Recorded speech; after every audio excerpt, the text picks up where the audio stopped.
I've decided, having seen horrible disasters that some people have suffered, been some terrible and sudden deaths, and I am concerned about that because in an earlier battle, Sir Pelham Cardew, my pirate adventurer, got a cannonball randomly land on his head. Well, that's as far as I've got. I want it to be him. I'm really looking for a Dungeons and Dragons character, I think. Certainly someone who can be involved in role play. I mean, the way I role play or the way I wargame, he could appear from anywhere from about 1800 backwards and pretty much on any planet, because it fit quite nicely into a science fiction game, I think.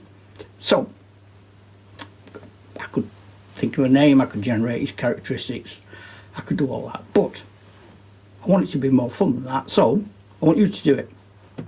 Saves me a job, doesn't it? Yeah, you do it. What's it called? And whatever names I get as comments, and I get some cracking comments, thanks ever so much, I'm going to pop in a hat and I'm going to shake them up and I'm going to pull one out. That's it. If you can think of what job he does, that'd be good. If you can give him a job, a role, what does he do in life? Because I'm sure you can think of exciting things that I won't even think of, and I will commit then to using this fella. Yeah, that's pretty much it, really. I'm finding it harder and harder, having played for 50 odd years, to come up with new ideas. I go back to the old ideas again and again and again and again. And I don't want to do that. I want to see what's happening in your worlds. I tend to sort of focus on historical things. My characters are usually human. But if I'm playing something like Dungeons and Dragons, they are one of those original sort of level 1-y type, the first editions. So you've got humans, you've got elves, you've got dwarfs, you've got halflings. They're your character choices. And jobs, you can be a magic user, you can be a cleric, although in the very first edition there aren't clerics. That's not even true. You can be a sort of roguey thief. You can be a paladin. Things like rangers, trackers, those people came later. And some things like, I've been watching Witcher. I didn't like Witcher the first time I watched it. But I'm watching it again now about 3 years later and I'm loving it. And think about, like, to be a character like The Witcher, you have to go through a certain amount of training, don't you? It's like being a Shaolin monk. It doesn't just happen. You can't just turn up at a role play one day and say, this chap is level blah, blah, blah, blah, blah, blah, blah. He's a black belt in Kung Fu. It doesn't work like that. And usually when you role play, you start right at the beginning. And it takes a long time. So can you say, I want him to be a monster hunter? Because his life might not go in that direction. What does he have to do to acquire that? What do you do? I'm sure you've all thought this through more than me. I like the idea of characters who are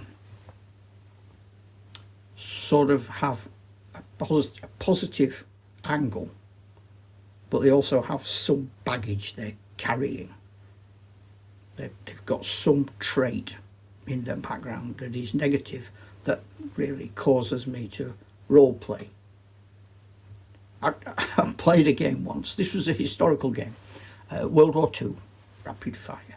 Now I always, even though no one else is, I always generate my character before the game like a Dungeons and Dragons character or a role-playing character. And I was a sergeant. The umpire had told me I was going to be in charge of 3 Sherman tanks in Italy in 1944. So I did all my statistics for my commander, even though no one was ever going to ask me about them. And when I did his characteristics, he was a coward. Now, I don't tell people that. As far as the rest of the players are concerned, they don't even know I'm playing that. They don't know why I'm doing what I'm doing. Anyway, so he's in his tank at the front of this column of 3 going through these mountains.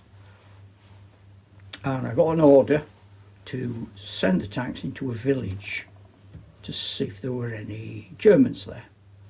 Now, I wasn't keen on that order, so I radioed back and I said, oh no, my tank's broke down. I've just thrown a 1 for movement. I hadn't. And I'd thrown a dice. I didn't even look at what it was. Broke down. Then my radio failed. Then I deliberately ran over some railway lines and got my track thrown off. Took me a long time before I got anywhere near anything, because I was a coward, and people were getting dead grumpy, or saying things like, "Oh, you've had some bad luck." I know. What can I tell you? No, I'm not. I'm having some really good luck, because you're daft enough not to see these dice I'm throwing up a corner. So, yeah, tell me about this character. Who is he? What's his name? What's his positive traits? What's his negative trait? Just one negative trait, one positive trait. We don't have to go crazy, do we? Bit of family history. See what you come up with. There you go. That's your homework for tonight, children. Right. Ta-ra, Chuck.